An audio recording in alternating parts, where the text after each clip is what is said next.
Robert made the right choice. His cardiologist in Bangkok confirmed it. The numbers confirmed it. His still-beating heart confirmed it. 3 blocked arteries. Emergency surgery. Perfect recovery. He's alive because he left Seattle. But alive isn't the same as whole. 2 years ago, Robert had a heart attack during a Tuesday morning meeting. Today, he's healthier than he's been in a decade. He's also more alone than he's ever been in his life. This is the story of a man who chose his heart over his home, and the unbearable cost that came with surviving. If you're drawn to decisions that don't have easy answers, choices that look right on paper but feel complicated in practice, subscribe now. These stories go deeper than simple success. Robert Turner was born in Seattle. Not just born there, rooted there, 52 years in the same city, the same neighborhoods, the same rain-soaked streets that felt like home in a way nothing else ever could. Every Sunday for 26 years, Robert had dinner at his parents' house in Ballard, the same house he grew up in, the same kitchen table where he did his homework in middle school. His mother, Eleanor, made pot roast every single Sunday. He'd walk in, smell it from the driveway, and something in his chest would settle. His father, James, would have the Seahawks game on. They'd argue about the play calls. They'd been having the same arguments since Robert was 12. Every Thursday, Robert met his best friend Mike at the Pine Box on Capitol Hill. They'd been doing this since 1998. Mike had been his college roommate, best man at his wedding, the guy who helped him move after his divorce, the friend who knew him when he still had hair and terrible taste in music. They didn't always talk about important things. Most weeks it was darts, beer, sports, complaints about work. But that was the point. Mike knew Robert's full story. Every chapter, every failure, every small victory that no one else would understand. Robert was a mechanical engineer at Cascade Systems. 18 years with the same company. It wasn't glamorous. His salary was $89,000, comfortable but not impressive. He wasn't passionate about the work anymore, if he ever had been. But his colleagues were friends. Real ones. Karen in accounting knew his coffee order and would bring him one when she made her afternoon run. Tom in product development coached Little League with him for 3 seasons. These weren't just co-workers. They were the people who asked how his dad's hip surgery went, who brought him soup when he had the flu, who knew that his divorce 5 years earlier had been hard and gave him space when he needed it. Tuesday and Thursday evenings, Robert coached youth basketball at the Greenwood Community Center. He'd been doing it for 7 years. Some of the kids he coached were now in high school. They still waved when they saw him at the grocery store. The parents knew him, trusted him. He was Coach Rob. His neighborhood was Greenwood, a quiet part of North Seattle where people knew each other's names. He'd lived in the same apartment building for 11 years. He knew Mrs. Chun in 3. He always needed help with her groceries.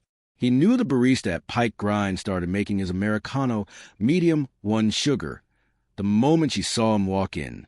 He knew which corner of Woodland Park had the best view at sunset. This was Robert's life. Not extraordinary, not particularly ambitious, but it was his. And more importantly, he was known here. Not famous, not special, just known. People understood who he was without explanation. He didn't have to tell his story because these people had watched him live it. After his divorce, Robert had settled into a quiet rhythm. Work, friends, family, basketball, Sunday dinners, Thursday darts. It wasn't the life he'd imagined at 25, but at 52 it felt like enough. More than enough. The heart attack happened during a Tuesday morning meeting. Robert was presenting quarterly engineering updates. Slide 7. Stress analysis on a new joint design. The chest pain started as pressure, like someone had placed a weight on his sternum. He thought it was heartburn. He had coffee on an empty stomach, but then the pressure became pain, radiating down his left arm. His vision started tunneling. Tom from product development caught him before he hit the ground. Karen was already on the phone with 911. The ambulance arrived in 8 minutes. Swedish Medical Center. Our doctors ran an EKG immediately. The results were unambiguous. Dr. Sarah Mitchell was the cardiologist on call. She didn't sugarcoat it. You had a myocardial infarction. 3 of your coronary arteries are significantly blocked. You need surgery. Soon. If we don't address this, you'll have another event, probably within weeks, and you might not survive the next one.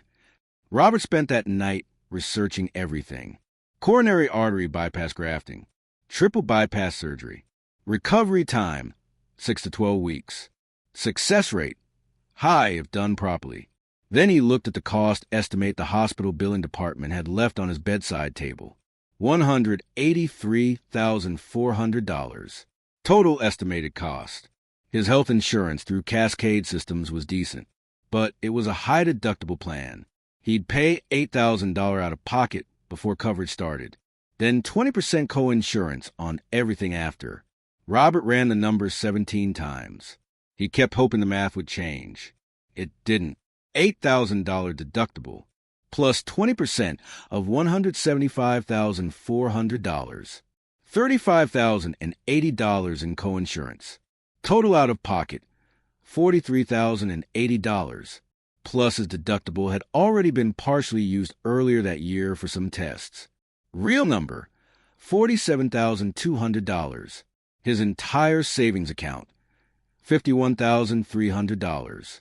Everything he'd managed to save after the divorce. Everything he'd put away for emergencies, retirement, the future. The surgery would consume 92% of it. This is the part people don't talk about. The part where American healthcare becomes a hostage negotiation. Your money or your life. His parents offered to help. They had $12,000 they could loan him. Robert refused. They were 76 years old, living on Social Security and a small pension. He couldn't take their safety net. His company's HR department was sympathetic, but limited. They could set up a payment plan with the hospital. $890 per month for 5 years, on top of his rent, car payment, daily expenses. His monthly budget was already tight at $89,000 annual salary. That's when Robert started Googling things he never imagined he'd Google. Heart surgery costs in other countries. Medical tourism safety. Bypass surgery Thailand. What he found felt impossible. Bumrungrad International Hospital in Bangkok. JCI accredited. The same international standards as American hospitals. Cardiac surgeons trained at Johns Hopkins, Mayo Clinic, Harvard. Success rates identical to U.S. hospitals. Cost for triple bypass surgery, $11,800, including surgery, hospital stay, medications, follow-up care. Robert read it 3 times. $11,800. The same surgery that would cost him $47,200 out of pocket in Seattle would cost less than 1/4 that amount total in Bangkok. He called the hospital directly, spoke with their international patient coordinator. Yes, they could schedule him within 3 weeks. Yes, the lead cardiac surgeon, Dr. Samchai Patana, had performed over 2,400 bypass surgeries. Yes, they had full ICU facilities, English-speaking staff, everything. They would send him the surgeon's credentials. Everything checked out. The surgeon had trained at Stanford. The hospital had multiple international quality certifications. Patient reviews were overwhelmingly positive. The choice wasn't really a choice. It was mathematics. Stay in Seattle, have the surgery, lose everything he'd saved, or fly to Bangkok, have the same surgery, keep most of his savings. The logic was brutal and undeniable. But logic doesn't account for everything. Robert told his parents first. Sunday dinner. The pot roast his mother had made for 26 years. The smell was the same. Everything else was about to change. I'm going to Bangkok for the surgery. It's a real hospital, Mom. It's safe. I've researched everything. I've talked to the doctors. The surgeon trained at Stanford. His mother's hand went to her mouth. Bangkok? Robert, you can't. I can't afford it here, Robert said quietly. The surgery would take everything I've saved. Bangkok costs less than 1/4 of that. Same procedure. Same success rate. His father was silent for a long time. Then, when do you leave? 3 weeks. His mother tried to be supportive. She did the math herself later. saw the numbers, understood why. But understanding doesn't erase fear. Her son was flying to the other side of the world to have his chest cut open, and she wouldn't be there. Telling Mike was harder. 24 years of friendship, hundreds of Thursday nights in this exact spot. "You're serious," Mike said. "I'm serious." When? "I fly out in 19 days. Mike wanted to talk him out of it. Started to. Then Robert showed him the numbers. $47,200 versus $11,800. Mike stared at the paper for a long time. "This is so fucked up," he finally said. "Yeah. When you come back." "For weeks after surgery. For recovery." "Rob, you're coming back, right?" "I don't know, man. I honestly don't know." At work, he told him he needed extended medical leave.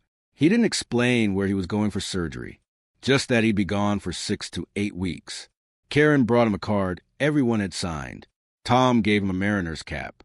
"For when you're back." Packing up his desk felt more permanent than it should have.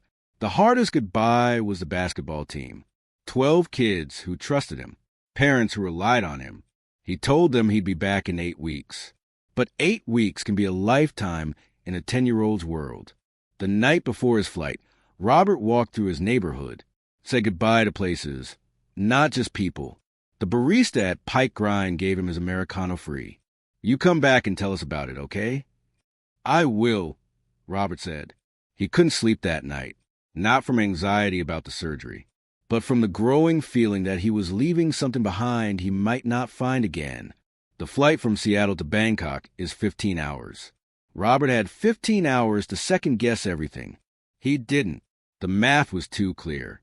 What he did think about, what he couldn't stop thinking about, was how strange it felt to be flying toward open-heart surgery without anyone he loved beside him.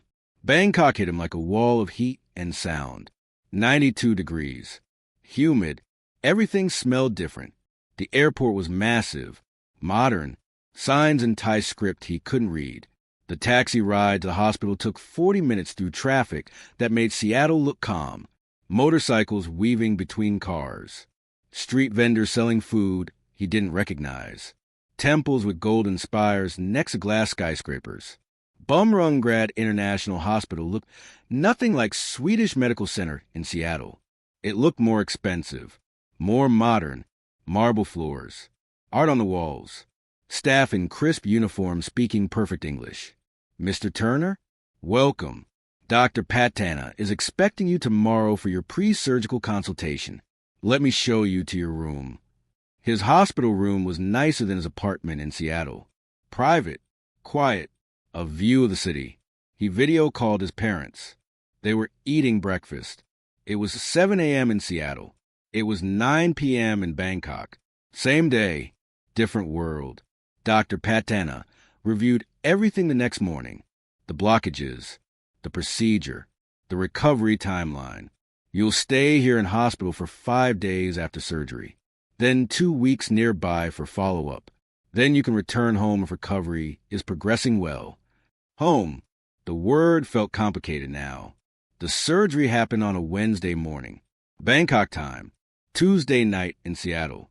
His parents were awake, waiting for his call afterward. Mike was probably at the Pine Box, maybe thinking about him. Robert's last thought before the anesthesia took him was, "I'm so far from everyone."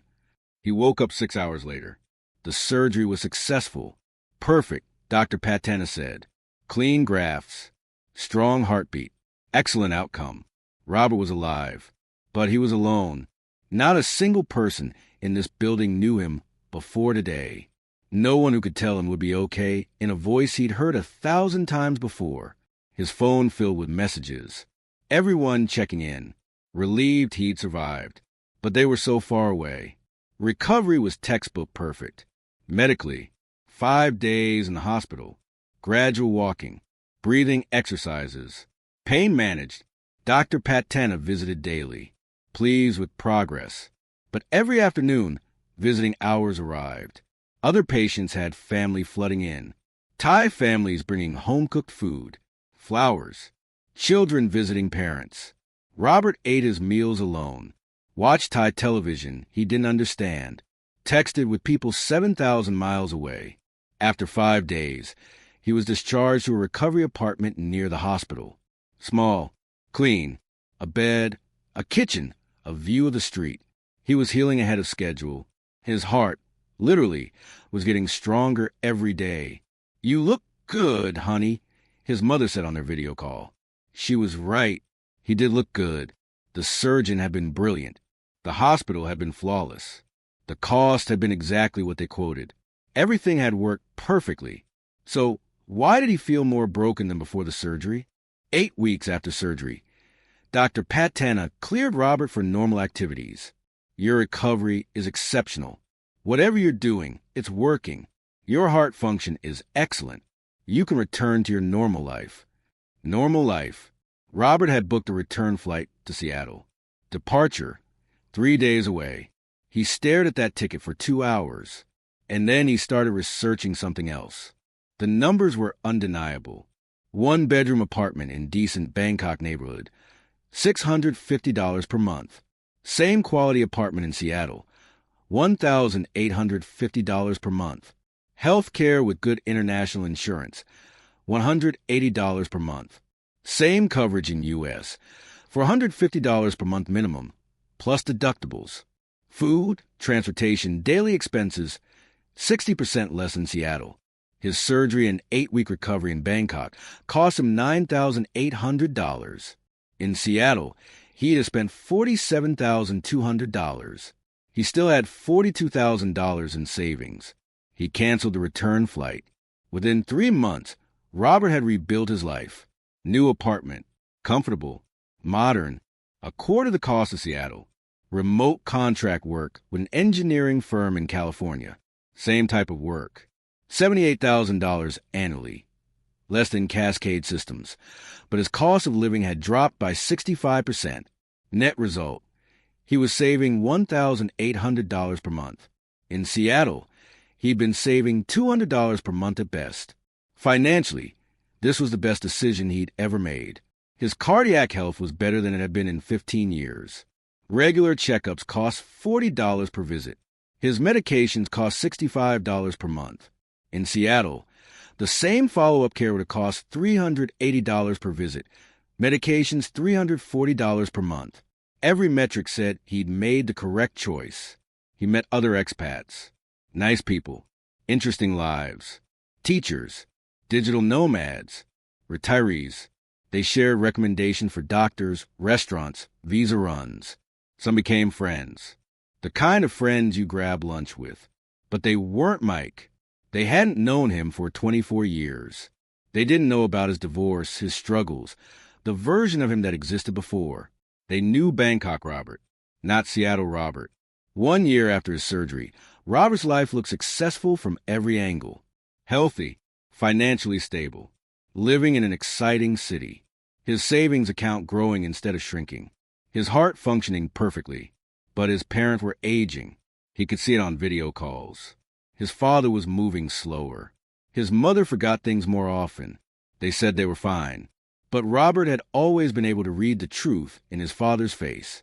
He couldn't read it as well through a screen. Mike sent photos from the pine box. Thursday nights continued. Someone named Jason sat in Robert's old spot now. Mike said he was nice. Worked at Cascade Systems. Everyone liked him. Robert was happy for them. But he'd been replaced. Not intentionally. Not meanly. Just necessarily. Life continued without him. Seahawks games happened at 2 a.m. Bangkok time. Robert still watched them. Alone in his apartment. No Mike. No familiar faces at the bar.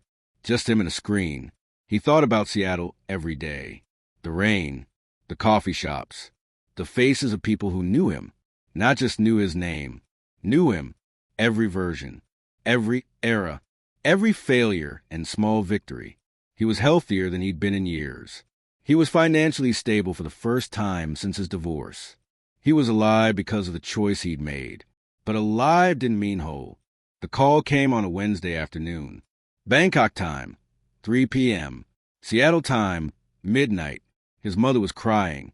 "Your father fell," she said. He's okay. But we're at the hospital. He broke his hip. They're saying he needs surgery. Robert's breath caught. When? Tomorrow morning. The doctor says it's straightforward, but she didn't finish. She didn't need to. His father was 77. Hip surgery at that age carried risks. I'm booking a flight right now, Mom. I'll be there as soon as... He stopped, did the math. 18-hour flight, 4-hour layover. Arrival Friday morning. The surgery was Thursday morning. He couldn't make it. Nom, I can't get there before the surgery.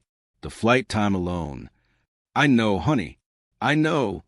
His mother trying to comfort him while she was the one in crisis. Mike went to the hospital to sit with his mother. Robert watched via video call. He saw Mike arrive. Saw him hug his mother. Saw him get her coffee. Saw him be there in all the ways Robert couldn't. The surgery took 4 hours. Robert waited in Bangkok. 3 a.m., then 4 a.m., then 5 a.m., alone in his apartment, unable to be in the hospital hallway, unable to be there when his father woke up. The text from his mother came at 5:47 a.m. Bangkok time. Surgery successful. Dad's in recovery. He's asking for you. Robert video called immediately. His father looked small in the hospital bed, older than Robert remembered. Hey, Dad. Hey, kid. I'm all right. Hip's gonna be good as new. His father trying to be tough. Robert trying not to cry. I'm sorry I'm not there. You're exactly where you need to be, living your life. But that wasn't true. Robert wasn't where he needed to be. He was where the money forced him to be. His father recovered well. But something shifted in Robert. He started noticing things he'd been trying not to see. Time zones meant he was always late to everything. Family group chat discussions happened while he slept.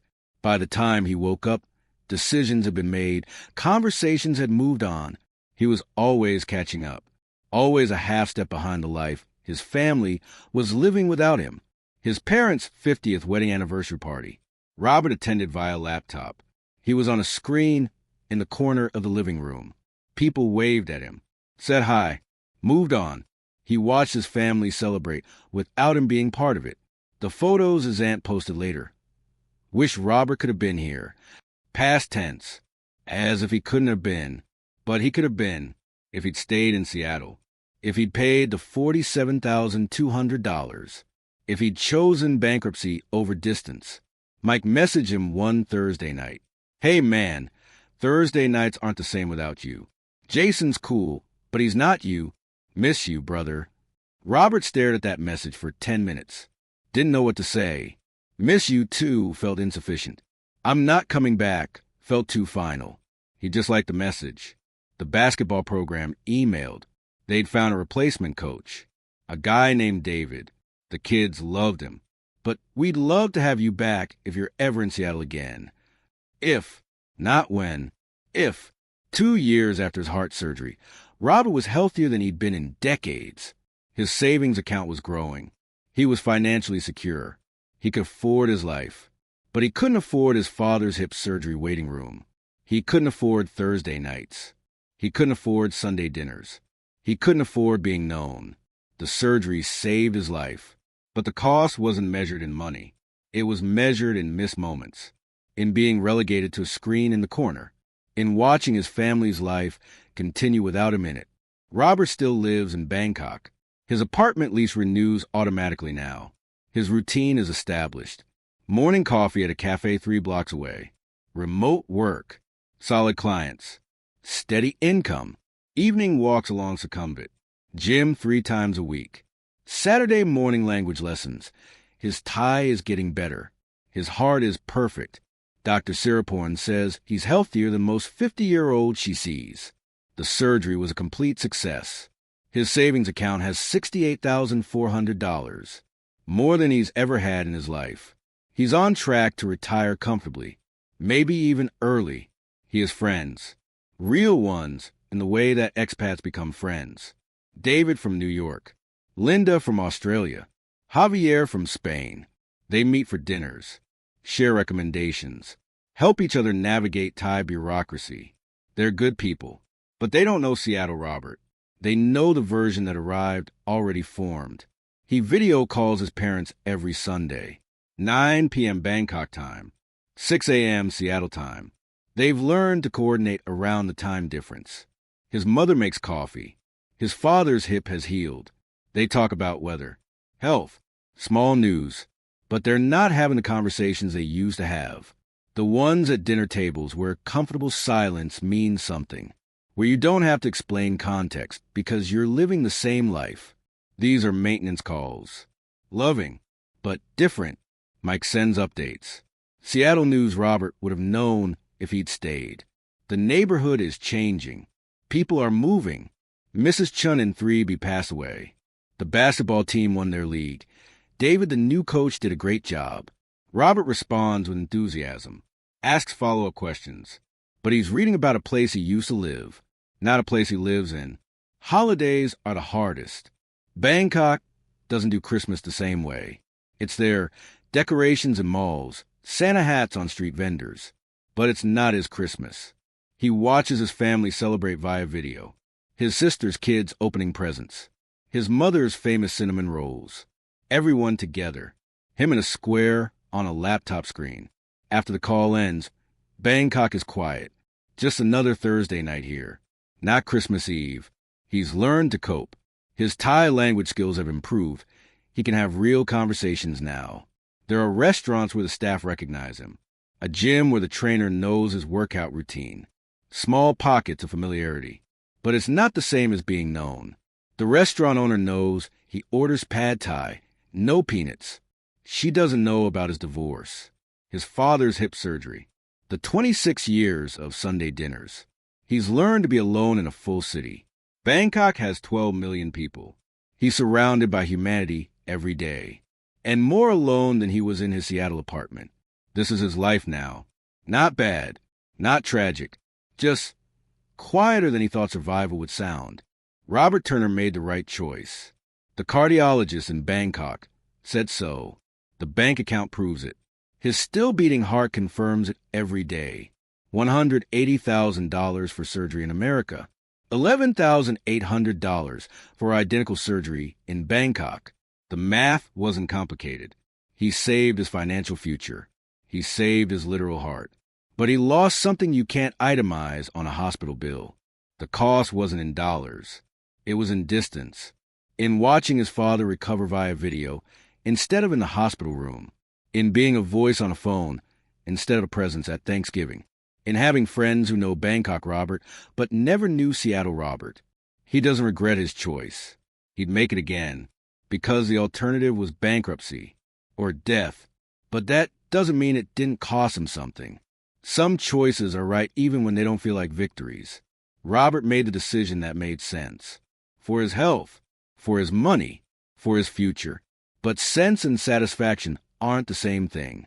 The hardest part wasn't the surgery. It wasn't even choosing to stay in Bangkok. It was learning to live with what came after. Robert is alive because he left everything behind. He just didn't know that everything would include the people who made being alive meaningful. Not regret, just reality. Not every bold decision leads to celebration. Some lead to survival, at a cost you can't calculate in advance. Robert made the only choice that made sense. If stories like this, complicated, honest, without easy answers, speak to you, subscribe now, and share this with someone navigating their own impossible choice. These are the stories that don't fit on motivational posters, but they're the ones that matter most.